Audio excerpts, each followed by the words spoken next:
I like how you can interject and cut each other's cameras off, though. Like if you just keep saying things while I'm trying to say Whoa, whoa, things. whoa, whoa, whoa, Hey, whoa, I'm whoa, talking here. whoa, No, whoa, I'm whoa, talking. whoa. Oh.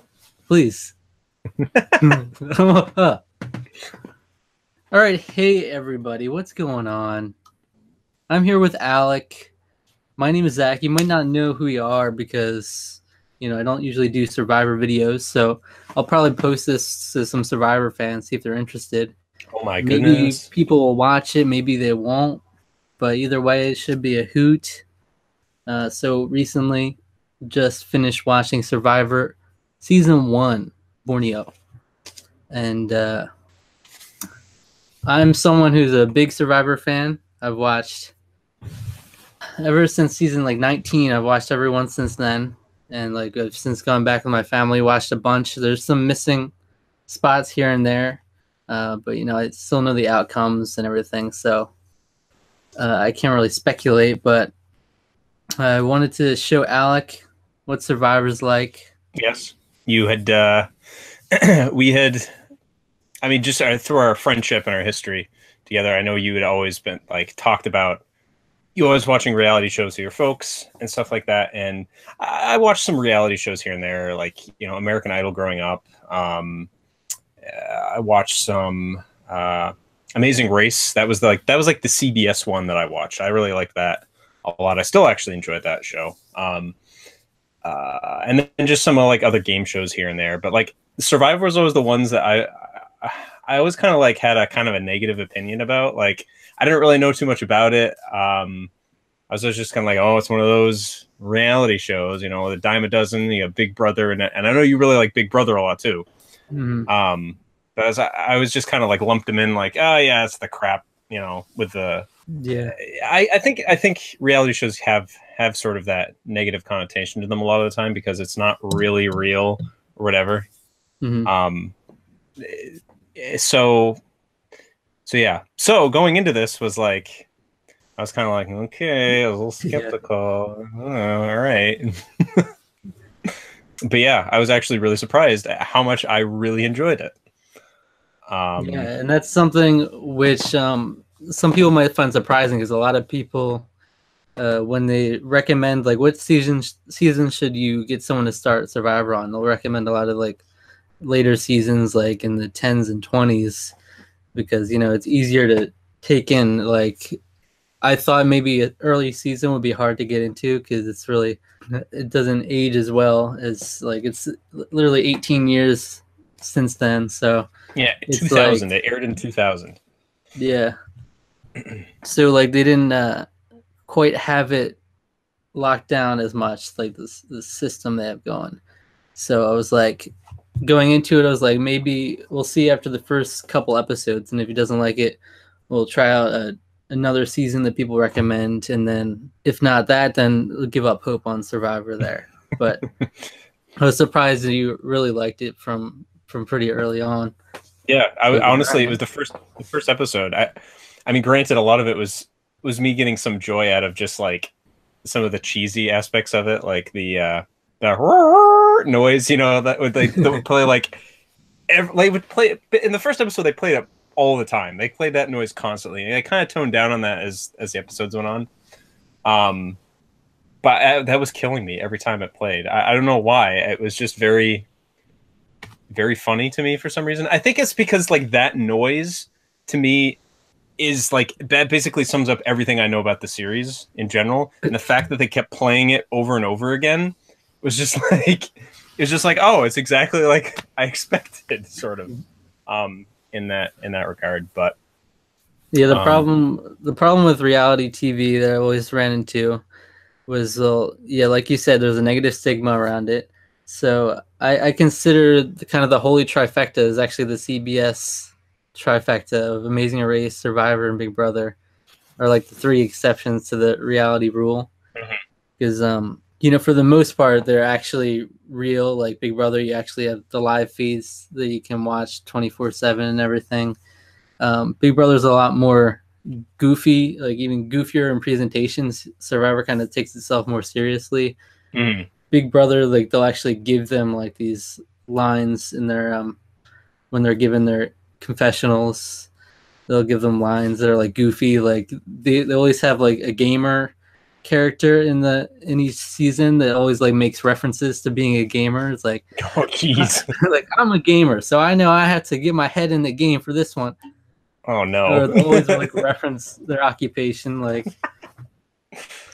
So that one's like a little more on the nose with being like cheesy and whatnot. But Survivor is one of those things where they film it in the past and it's not like going on as the show's going, like Big Brother is. Yeah. But so then they know the outcome and everything before they start editing, so they kind of like structure their whole show around that. Right.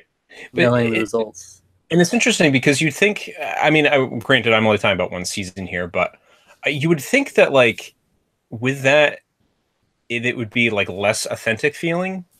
But I actually disagree. I actually almost feel that like based on what you've talked about Big Brother and the very little of it that I've seen, I almost feel that this is more authentic than that, which is saying a lot because that's going on like while basically while the show's going on, everything in the house is going on or whatever. So, yeah, I don't know. There's just, yeah, it's interesting. That's kind of like my perspective on that, but.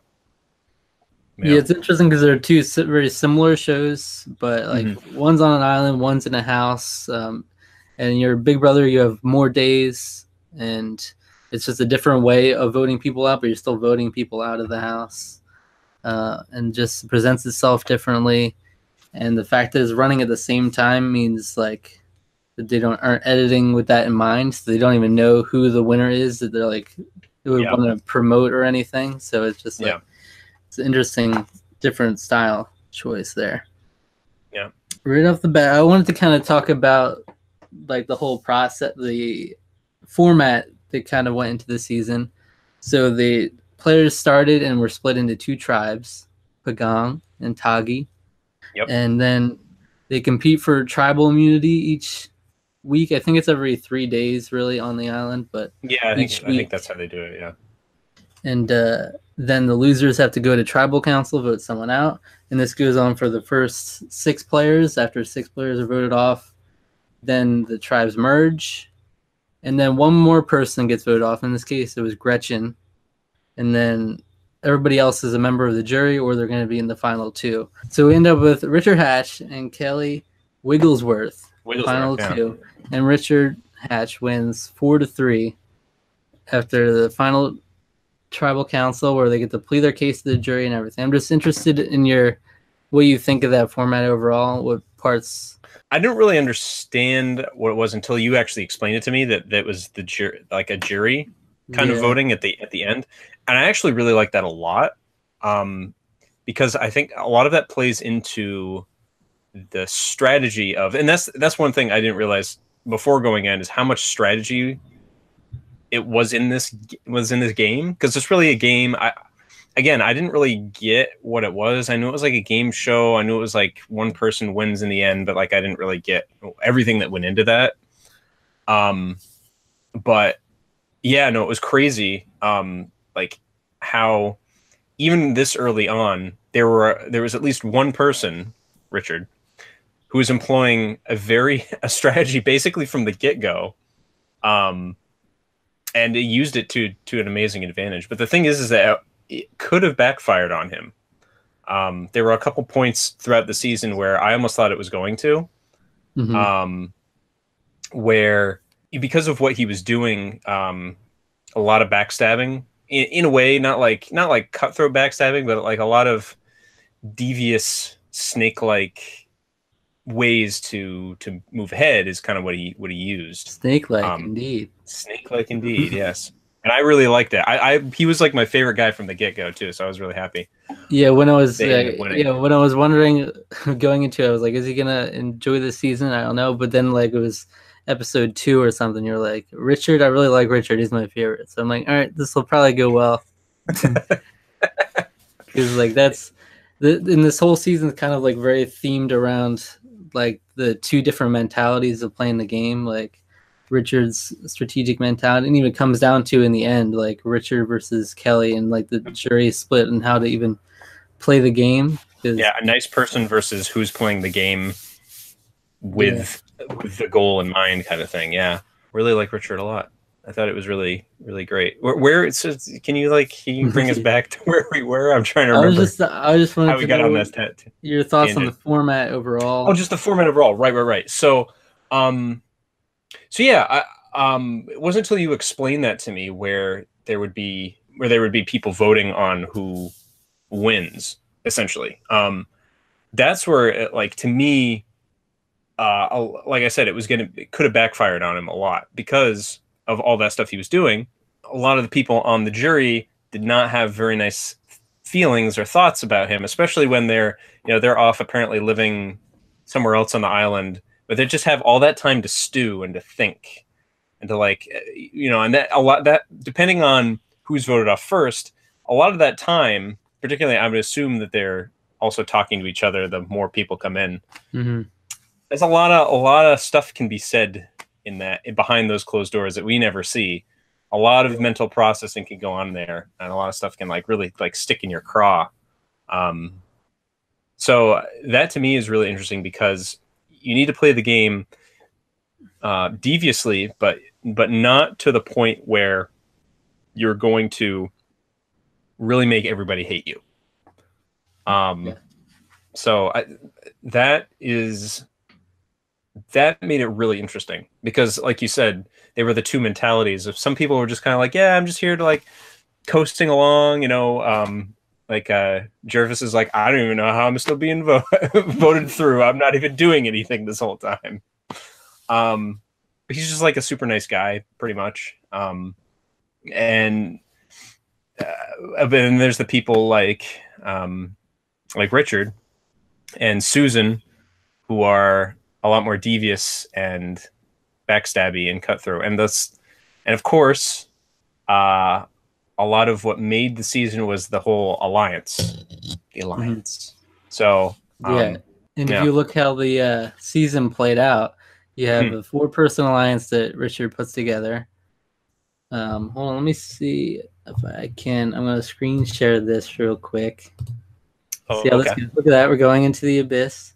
Oh, no. I'm scared. Right, can you see this image right here? Oh, yeah. Yep. So this is not my chart. I did not make this, but people put this together. See if I can get it a little. It's all the votes out in a row. Oh, okay. So you can see the final 4. What do you know? It's the alliance. Yeah. And they literally, if you see, they color coordinated by tribe and everything. So it went back and forth on the tribes. Yeah. Going to tribal council. So then they went in completely even in the merge. And then from this point, they just voted out all of Pagong just right in a row. Yeah. That's kind of amazing how they did that. And then ends up with those 4 in the end. And even more of a case to why Richard definitely didn't play a perfect game is because he ended up in a tie vote here, which could have gone either way. Yeah. And then he wins by 1 vote ultimately in the end. Yeah. So definitely not a flawless game, but it's really interesting to see how it plays out because if let's say if Kelly wins in the end, it's like a completely different mentality is now the leading mentality of the game. And Survivor, going into this first season, they had no real expectations. I'm pretty sure they're just I don't know how much information they were given ahead of time, but they basically saw a logo and they had to just build the game. Basically, they were the founding fathers of the game, just the first players. Yeah. So they pretty much decide how the game's going to go. Even though it's interesting that on the logo it says outwit, outplay, outlast. So you'd think people would latch onto that more, outwit. So it doesn't mean just be nice. Yeah, they did mention that I don't remember, it was pretty late in the game, but they did start to kind of mention the fact that that's what the whole thing says. That's on the flag, even that's at both camps. It's you got to take that seriously if you want to actually win that $1 million. And clearly the producers did not have in mind that they would just put them on an island and they live peacefully together and just vote each other off randomly. Like they put outwit in there, and knowing they want them to start strategizing and doing alliances. Yeah. Well, one thing is that depending on if you actually take Greg's voting method seriously in the end, it could have been Kelly just with basically a flip of the coin. And that's just like that's something I've number never between looked into. 1 and 10. I've never looked into that, if like they did interviews afterwards, like asking if that was actually how I did it. And then a lot of people I've seen talked about it, like saying that Greg probably would have voted for Richard anyway, because that's how he was talking, like saying he talked about how good a game he was playing earlier on. Yeah, it was clear he respected Richard to the point where he notably he basically was like, he's pretty much a threat, which is why he was trying to keep him really close after they had combined.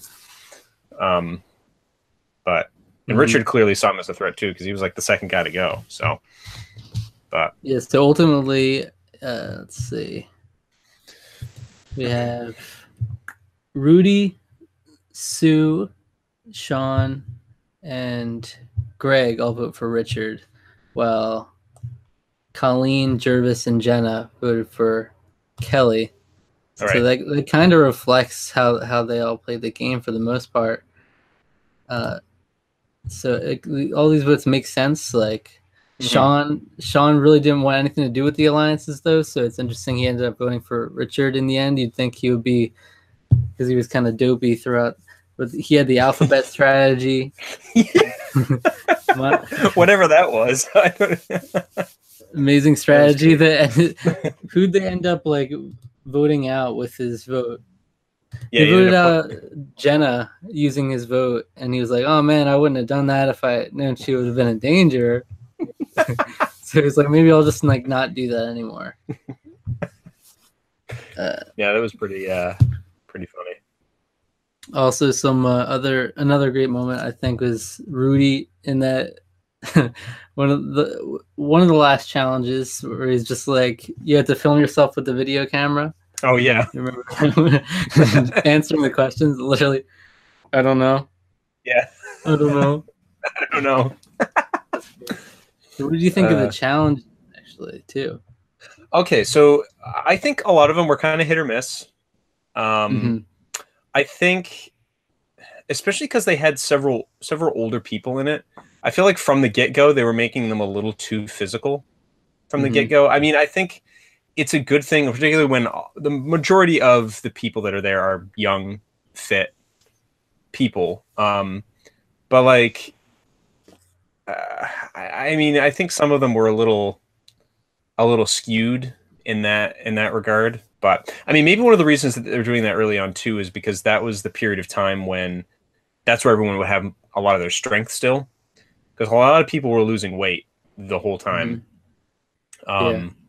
So that might be one of the reasons why they were starting out doing really physical stuff from the get-go, and then they kind of did some more like mind-based or logic-based kind of puzzles. Like that in that ultimate it was one of the last challenges they did where they like asked questions about the previous tribe members, and it's like who's buff am I holding up?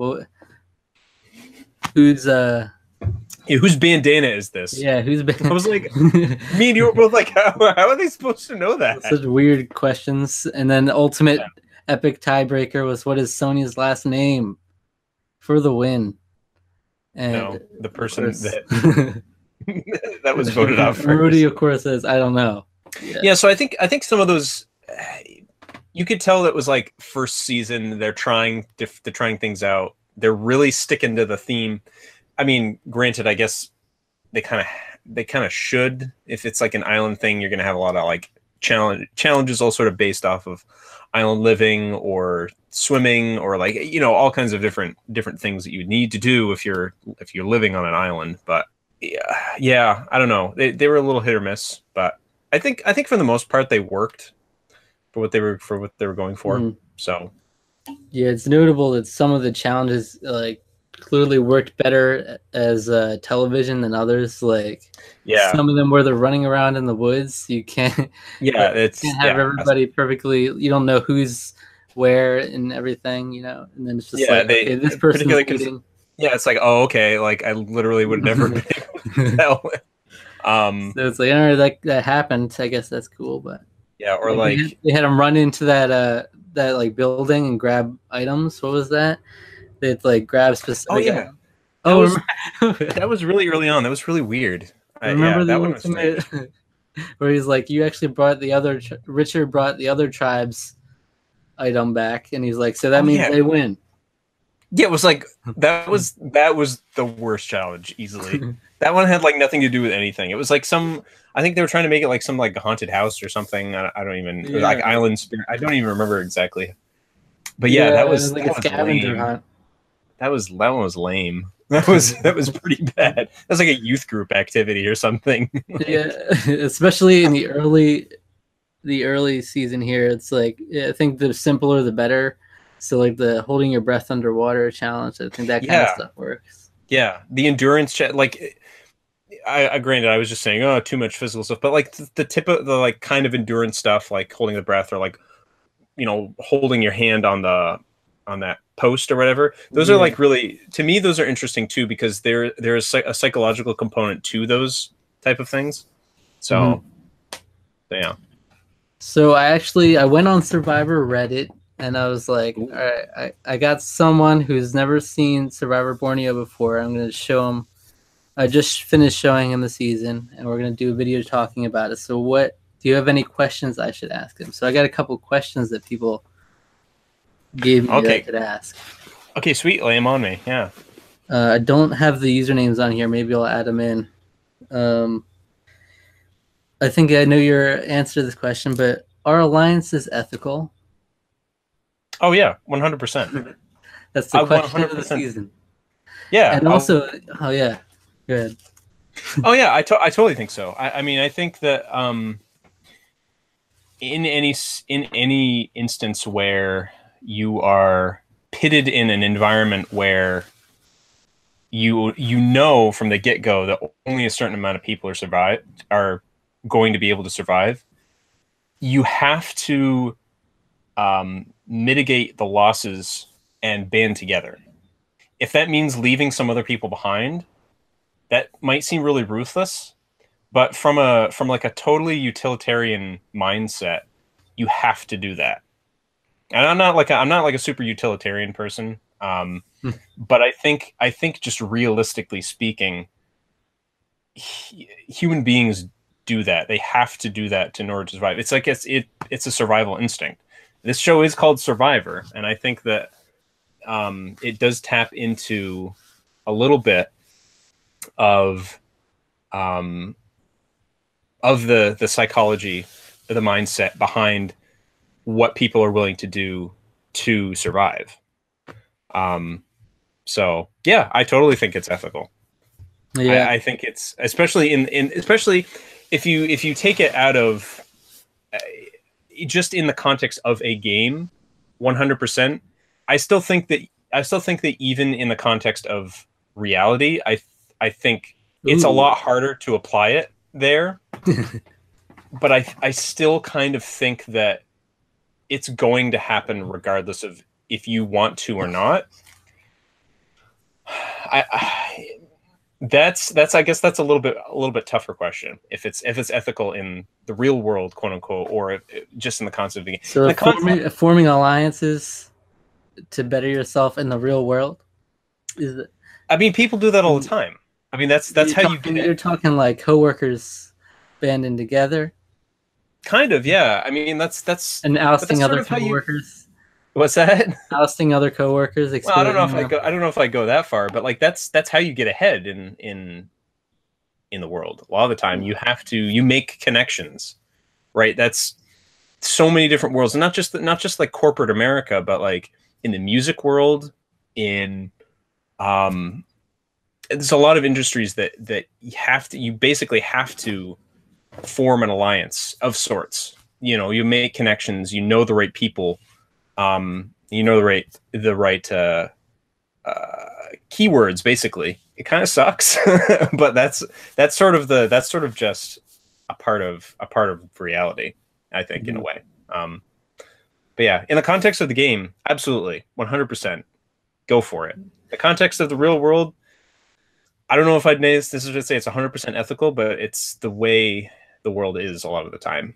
So, all right, and so it's interesting seeing like the different players kind of battling this themselves. Like Sean, who had the alphabet strategy, ultimately, like towards the end, too little, too late. But he was like, "All right, maybe I'll start doing alliances now, because yeah, now I realize that people are doing it and I can't stop it." But at that point, he was already out. Like it was too late for him. But then you see on the opposite side, you see Kelly, who was in an alliance from the beginning, and she starts thinking, maybe I don't want any part of this alliance, really. yeah, because it was like bothering her, like kind of like yeah. She was saying it made her feel like a bad person doing it.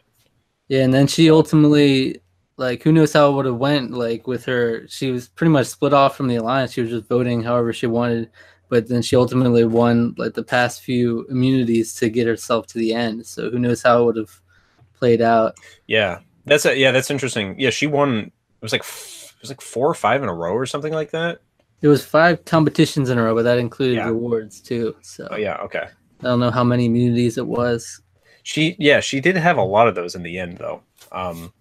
So yeah, you're right. I think they probably would have voted her off earlier if she hadn't had that. I think they were even saying that they were thinking about doing that in a few places. So, and someone else also wanted to. I don't know if this is the same person or not, but about the ethics of the game still. And like, were Pagong just too idealistic?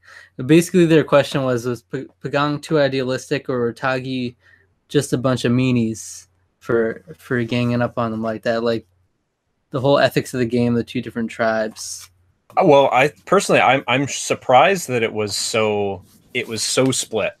Like the 2 tribes basically took the game in both in totally different ways, and I thought it was interesting that that's what ended up happening, because I wouldn't have expected that. Really interesting, to a point that almost makes it. You would almost think that would make it too predictable, I guess, in a way. Yeah, in a way, if you look at it, it kind of was, because it was the one alliance, and they just picked off the other tribe one by one. But yeah, but I think had there been somebody like Richard on Pagong, I think the game would have been a lot more. I think it would have ultimately been even more interesting than it was.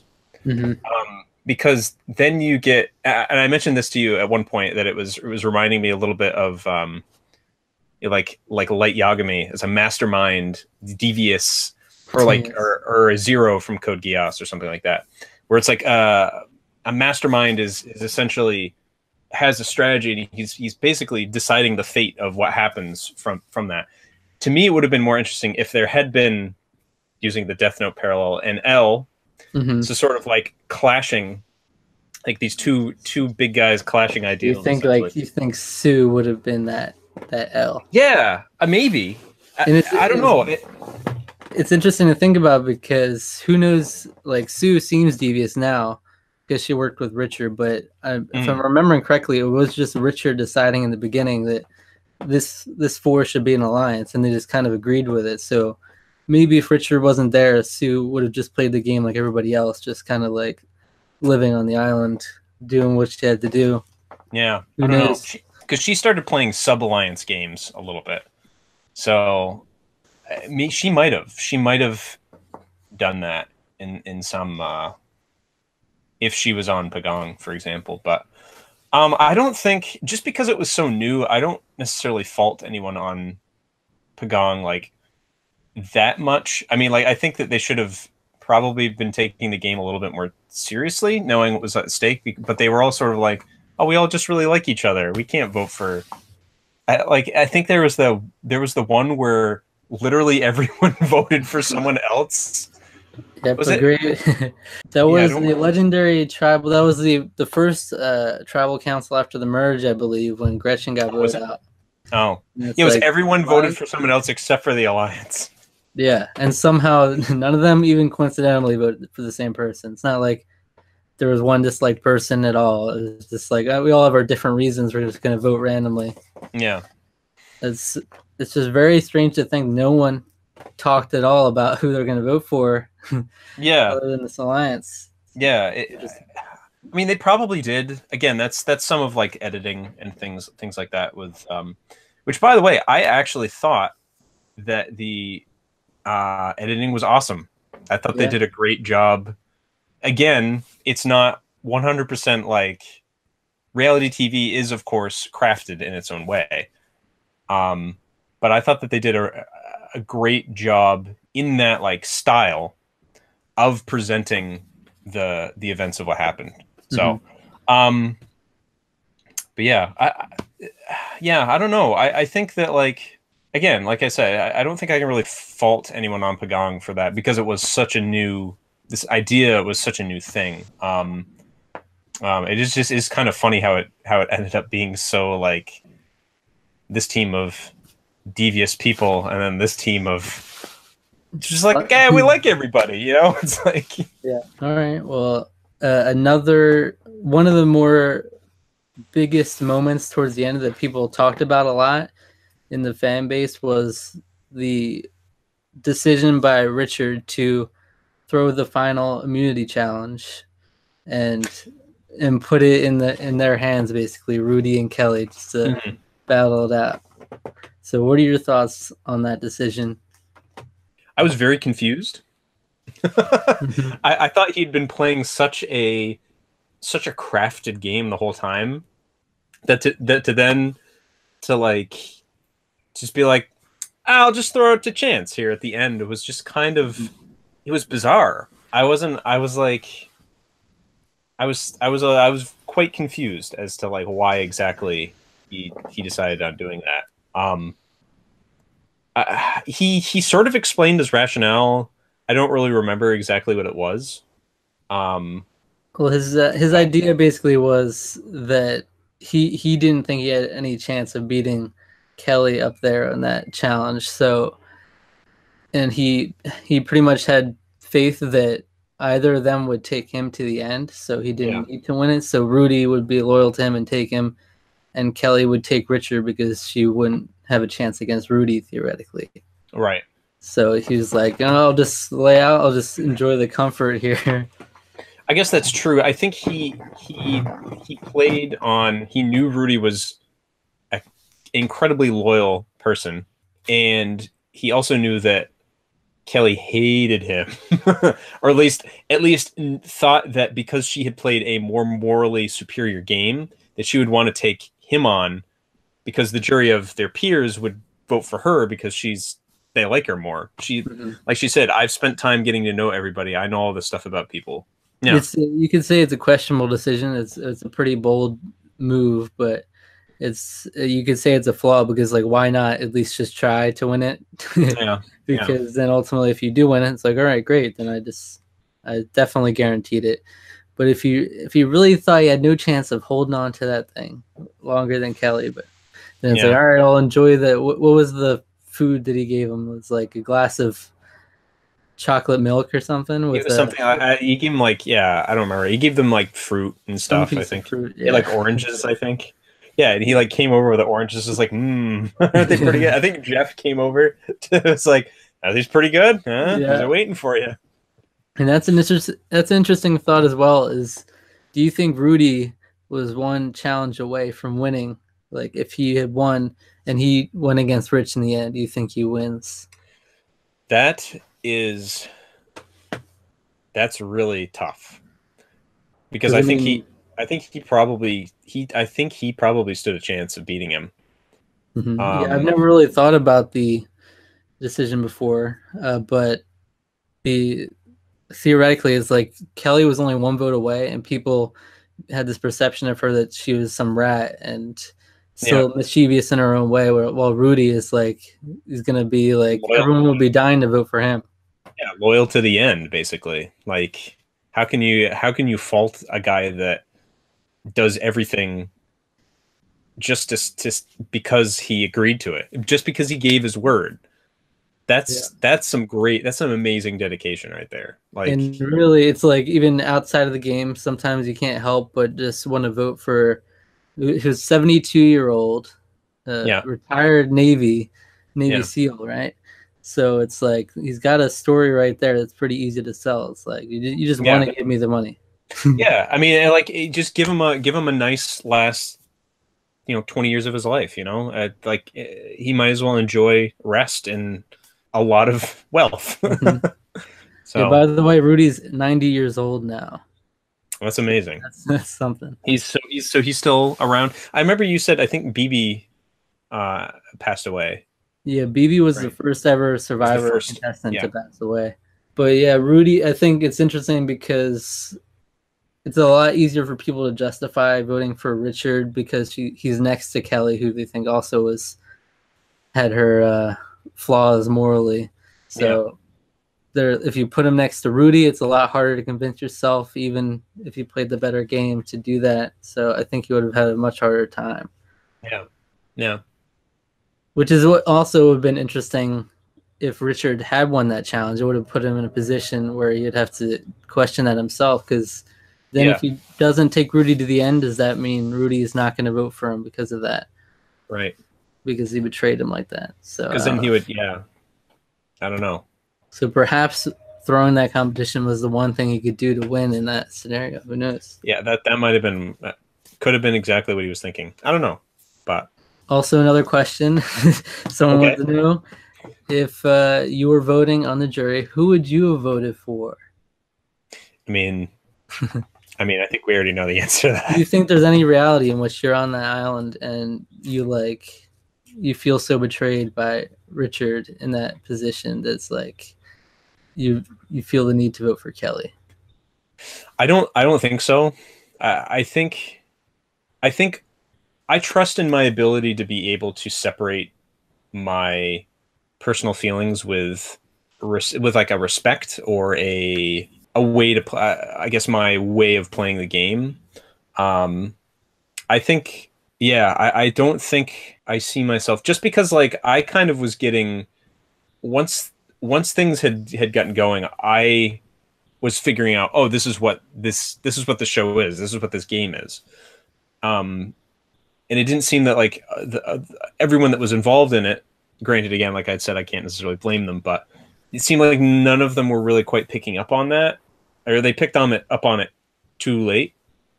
Um, and I can't I can't see myself not wanting to take the competition seriously. I feel like I'm a fairly competitive person. Mm-hmm. Um, I know people that talk to me are like, that could surprise some people if I talk to them and say that, but like, because like in some instances I was like, I don't care. I was just doing it for fun or whatever. But I feel like if when the stakes are like $1 million, I would have to I would have to separate my personal life with something like that just because of what's at stake. Um, so in the end, when I'm then shown, okay, you've got two people, one person who was a little bit more personally involved, another person who was playing the game the whole time, basically. Like, I don't see how I couldn't not respect that, how I couldn't vote for that. Mm-hmm. And it's So, interesting. It's interesting to think about because we'd all like to think that in that situation we would vote that way, but mhm. then you hear time and time again how it's like they're surprised by how emotionally invested they are because they're out there 39 days with the same group of people, and you grow really attached to each other. So it's hard to separate personal feelings at that point. Yeah. But yeah, but ultimately the jury was able to do that for the most part, so it worked out. Yep. And it's interesting to think because you watched it for the first time in 2018, and it aired back in 2000. But we watched the reunion show, and we know how different the audience took it than how you took it. were their scientific polls. Yeah, the scientific poll. Where they were talking about, would you do what Rich did to win? Do you think the right person won? And in all these polls, they're like, no. It was like anti-Richard. It was anti-Richard, but one thing was like, do you think that, or would you have done what Richard did to get by? And it was like 49 to 51. Yeah.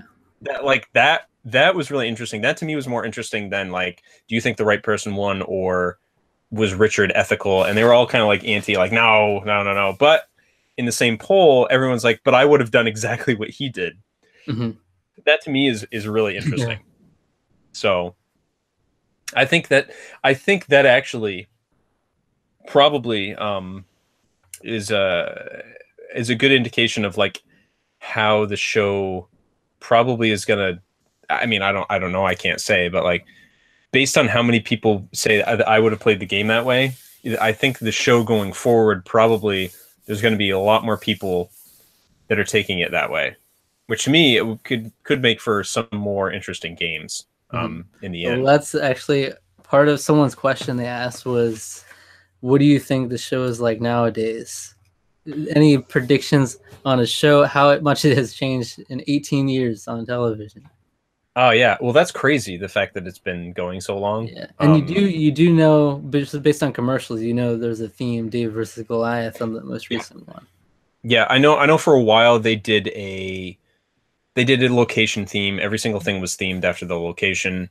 I think next was in Australia, something Outback, Survivor Outback, I think was the second one. Yeah, that's the next season we got. Because I remember ads for that one back when I was like, I wasn't even 10 years old then, but like I remember those ads on TV. Yeah. So I remember that. I know they did that for a while. I know some other themes came into play. They did some like last place people in every season or something. I think they did something like that, or at least they brought people back. They brought like runners up or something. I know they did. They have other themes other than just the location that they did. And like you said, David versus Goliath or whatever is their most recent season.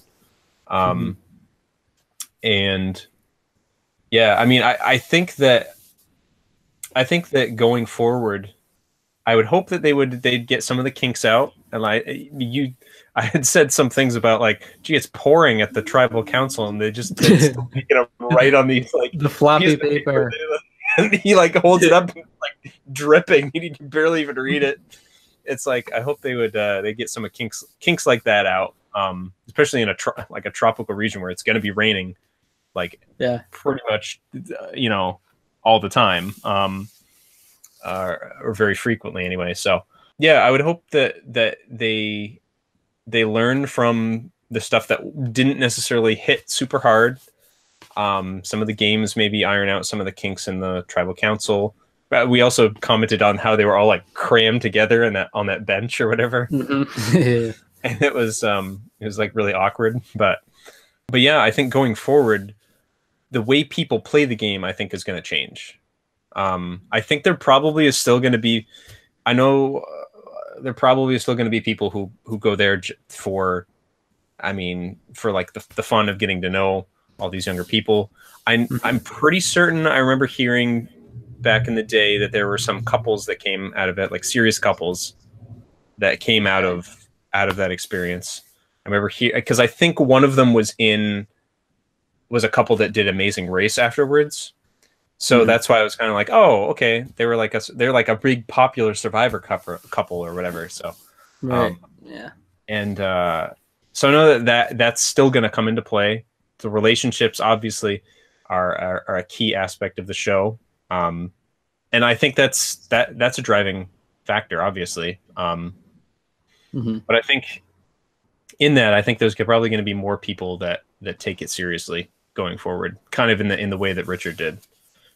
Okay, well, we'll see in 36 seasons how your predictions pan out. How long that's going to take to get through all those, huh?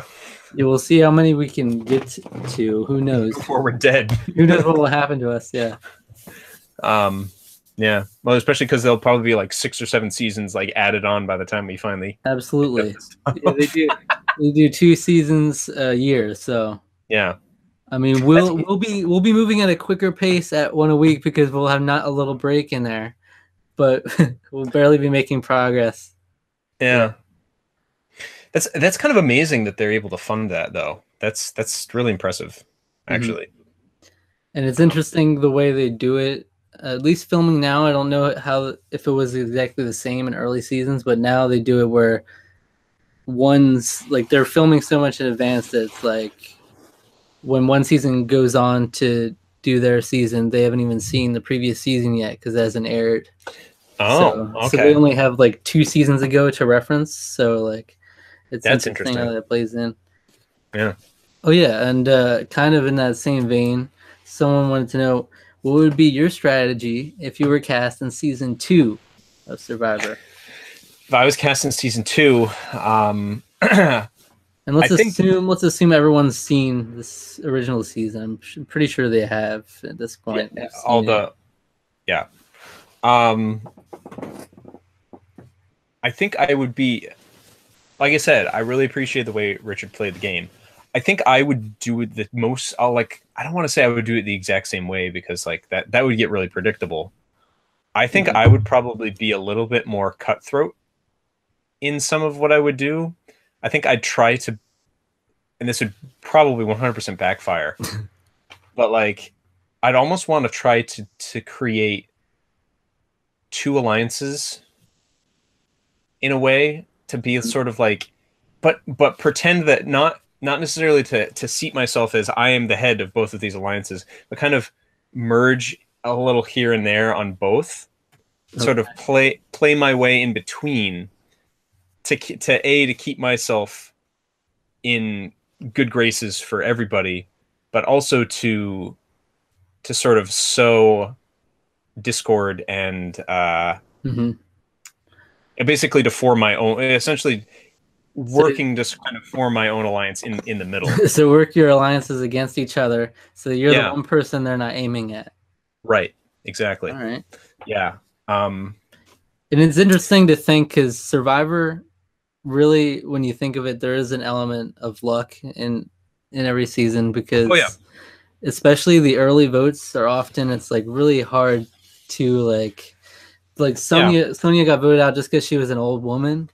Yeah, exactly. It was like man, she was probably just a nice old somebody's Grammy. She's probably just, and she seemed like a really nice woman too. She was like playing the ukulele and stuff. So because you see all the strategy shifts because you want stronger people in the tribe for the immunity, so you can all be safe more often. So it's easier to just like pawn it off and be like, all right, let's take out the weakest person.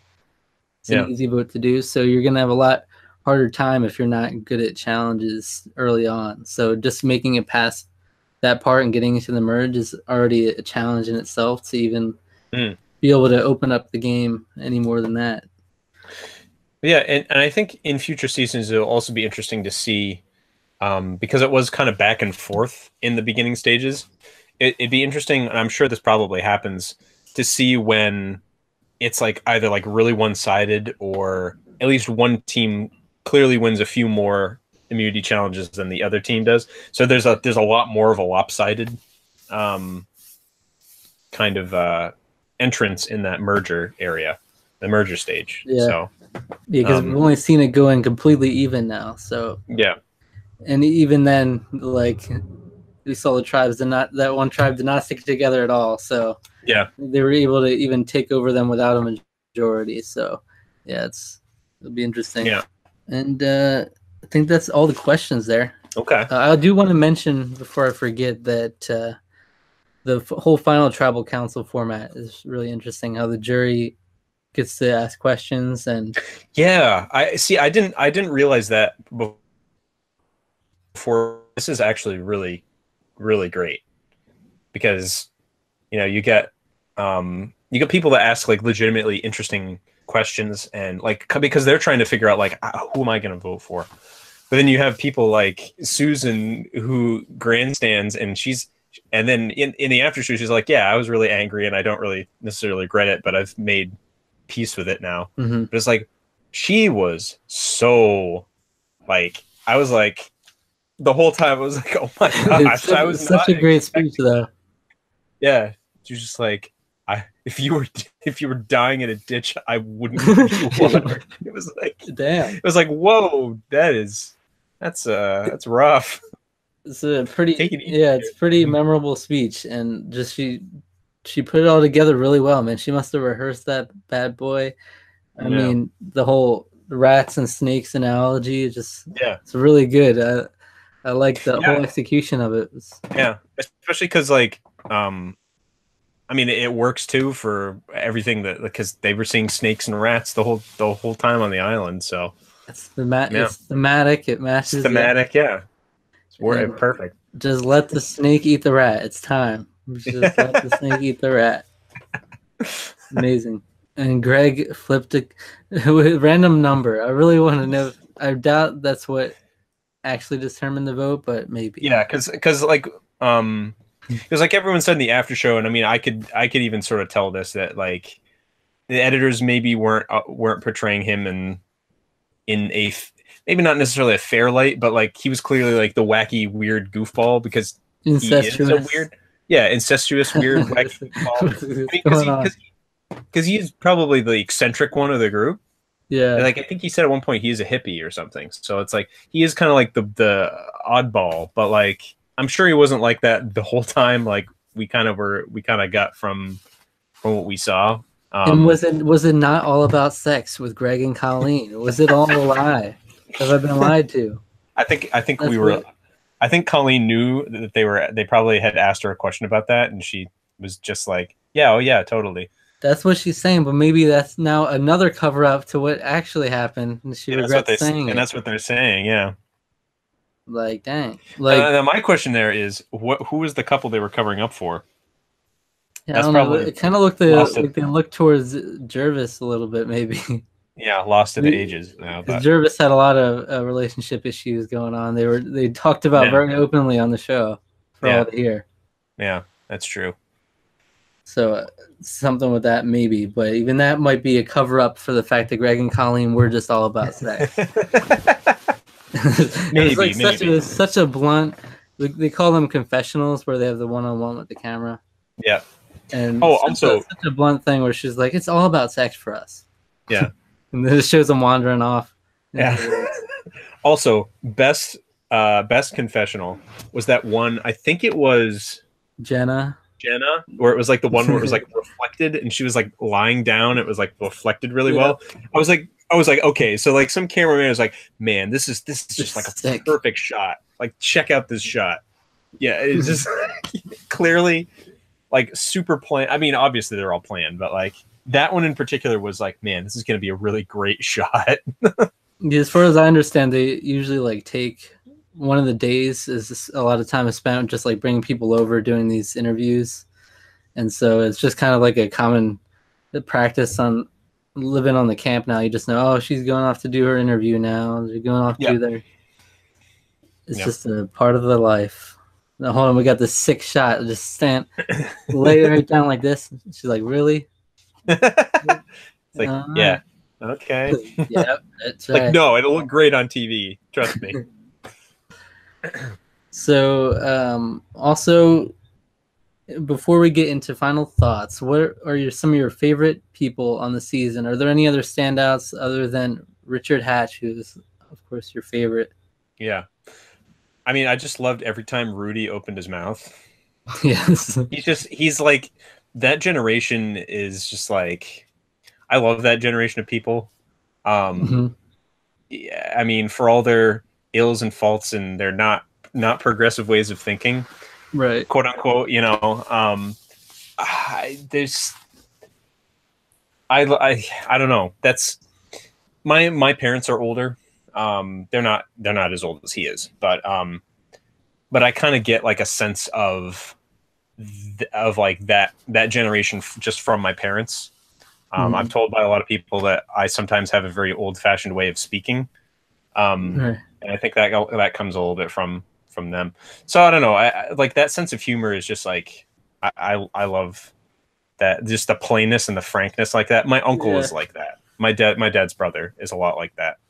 So yeah, and his relationship with Richard is one of the most talked about relationships on the season for sure. Yeah. Just because, like, even in the end, he was like, "Does this change your perception at all?" He's just like, not really. like, no, I'd never want to talk to him again after this. I'm just done with him. Yeah. He's like, I told him I'll play the game with him, and he like complimented him on and everything, but he's like, no, I just don't want anything to do with you after this. Was he a Navy SEAL? Yeah, I think so. Yeah, yeah. I think he was retired Navy SEAL. I think is what he said. He was like the other retired Navy SEAls. Don't want to. They can't be seeing him with a homosexual, of course. Yeah. Oh yeah. I was like, ugh. Not in a homosexual way, that's for sure. Yeah. Yeah, I really liked him a lot. I'm just trying to think of any of the people. I mean, as mishmashed as it was together. Whoa, what's going on? Screen sharing. As mishmashed as it was together, I thought Susan's or her counter strategy was a good idea. It just wasn't ever executed fully. Which strategy? She was basically trying to play against Richard with Kelly or with anyone, really. She sort of was trying to get multiple people in against him. So she kind of had a frank way of speaking too. That was funny. But I also liked there really wasn't, and that's the thing, is that like in the people that were all like, hey, we're just here to make friends or whatever, not necessarily that they were just there to make friends, but in the people among the people that didn't necessarily take it with the same amount of devious seriousness. I mean, there weren't too many people that I just straight up didn't really like in the season. Right. I mean, a lot of the early ones are a lot less memorable. Yeah. Like the pre-merge ones. Yeah. I mean, I remember not really caring too much for Greg. Right. I just didn't really care for him in general. Dirk was also kind of he was interesting. I'll just give him that. Because his one defining characteristic is the Bible. I'm the Christian man. Yes. And it's like all right, well, I'm religious too, but like I don't like. And again, some of that could just be editing, but like I don't know if I would go on the show and be like, I'm just going to drill the Bible into these people's heads, because it's like these people are of completely different walks of life than you. That's not how you. That's not what you don't like. Here, the gay man. Here's the Bible. It's like, what are you doing? Like he didn't. I'm not saying he did that, but like that's kind of like the perception that like that was portrayed there. So you're probably not an insanely intriguing character if you're like you have one characteristic that you're known for is just like you're the Bible person. You're this like that's like if Richard Hatch was just the gay guy and he didn't have anything else to him. Right. Yeah. And that's like, some depth is always nice. Yeah, and that's the thing, and that's what I really appreciated about. Like, I think that's why I liked it as much as I did, is because I had kind of thought that it was just going to be this typical people. You have your array. You've got like the black guy, the hot lady who likes the sex, and then like the woman who's like, I'm gonna charge forward and do this. People had a lot more layers, and they were willing to be open about that to the camera, essentially, and that was great. Like that was really refreshing, honestly. Yeah, Richard was very open in other ways as well. Oh yeah, walking around the beach naked. Yeah. So basically, Richard, Rudy, Susan, in that order. Yeah, I think so. I mean, I like some of the ladies because they were attractive as well. Who wins the Survivor Cutie of the Year? Cutie of the Year award? Oh man. I'm probably gonna say Colleen. She was really cute. Cutie of the 20 of Survivor Borneo. Sure. Yeah. Yeah, I would say probably Sean, but she's a close second to Dr. Sean. So cute. He was the dopiest person. Yo, here's my power super pole. Super pole 6,000. Like, what are you doing? Yeah, that was that. He was an interesting guy. I mean, it's kind of telling that 3 of the 4 most interesting people were 3 of the 4 in the end and of the alliance. You know, maybe that's something to be said about how they played the game or how the show was edited in general. Yeah, maybe. But definitely. Yeah. And anything else? All right. Any final thoughts on the season overall? Overall, I thought it was really good. You've made me a believer now. I really enjoyed the show. I don't know if I'm necessarily gonna watch seasons that are like ongoing now. Maybe someday I will. You've already said kind of being like, David and Goliath is really good, so you might not want to, particularly because it's partway through too. You got to stick with me, and we'll get there. Yeah, we'll get there. We'll get there eventually. You got to sign a pact to not look up anything.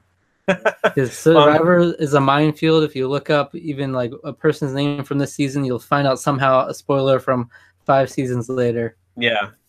I mean, I'm not planning on doing anything like that, but it's definitely something that I've enjoyed and I've looked forward to as we've been going through it. So, and hopefully we can do more discussions, and hopefully as long as we can keep doing these and see how your opinions change as the seasons progress. Yeah, absolutely. Yeah, no, this has been really enjoyable. I hope other people kind of have enjoyed it as well, watching it. But yeah, I mean, I think if more people probably just would start at the beginning and really get a feel for what the show is, then I feel like more people would really enjoy it. Because I really feel like Survivor is just one of the things I love a lot, and it's one of the mainstays. Like every year, we've got 2 seasons of Survivor, and I'm watching old seasons with my family. I'm watching season with you now. Yeah.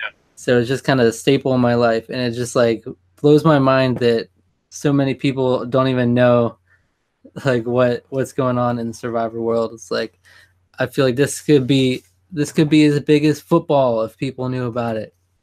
Come on now. Well, CBS is what they call America's most watched. People clearly watch it. I mean, it wouldn't have 2 seasons a year if a lot of people didn't watch it. Right. So, but I think well, I mean, our generation is a lot more cynical in general. So a lot of people would just be like, oh, well, it's all fake. It's reality TV's all edited and everything. And it's like, they were even like, it was great because they were upfront about that during the reunion show. They were like, oh yes, parts of it are edited. And like a few of them were like, oh yeah, I didn't necessarily think this portrayal of him was fair or whatever. They're not pretending that it's something it's not. And that's that's kind of the most you can hope for, really, when it comes to something like that. Transparency is key. Yeah. Which is why like Big Brother, the live feeds are so important for that too. Yeah. Because Big Brother, like people who watch the live feeds religiously on that often criticize the show just for painting it in a certain way. It's like you're not a true fan unless you're watching the live feeds, you know what's really going on. Yeah. But yeah. All right, so I also would like to see if we keep going, if we could like keep a ranking going, your favorite season, your favorite winners, things like that would be cool to track. The favorite cuties. Survivor waifus. Survivor waifus. The Survivor Waifu Award for Survivor Borneo is. It's always interesting to think that they're all 18 years older now. Yeah, so they're all in their. If their youngest is in his 20s, he's probably in his 40s now. And that's really fascinating that you can be like, you can grow old and then you can look back on your younger self on television. Yeah. In this way. It's like, like watching a completely different person. All right. That's it. All right. That was good. Absolutely. This was quite eventful. I enjoyed watching the season. It's like, I feel like it's more enjoyable to watch with another person for sure. Agreed. Yeah. I mean, a lot of things are, but like this especially, because more so than just like I can watch an anime by myself easy. I can watch any other scripted show easy, but like yeah, there's something a lot more communal about a reality show. I agree. So All right, so hopefully we'll see you next season, which is like an arbitrary time period from now, whenever we happen to finish it. yeah. So see you then. It would be great if we lived in like the same state that we could actually watch it together. Yeah. Maybe we'd be able to do like discussions more often, but we can only do one per season. That's all you get. Yeah, that's it. And that's all, folks. Thank you so much. Bye-bye.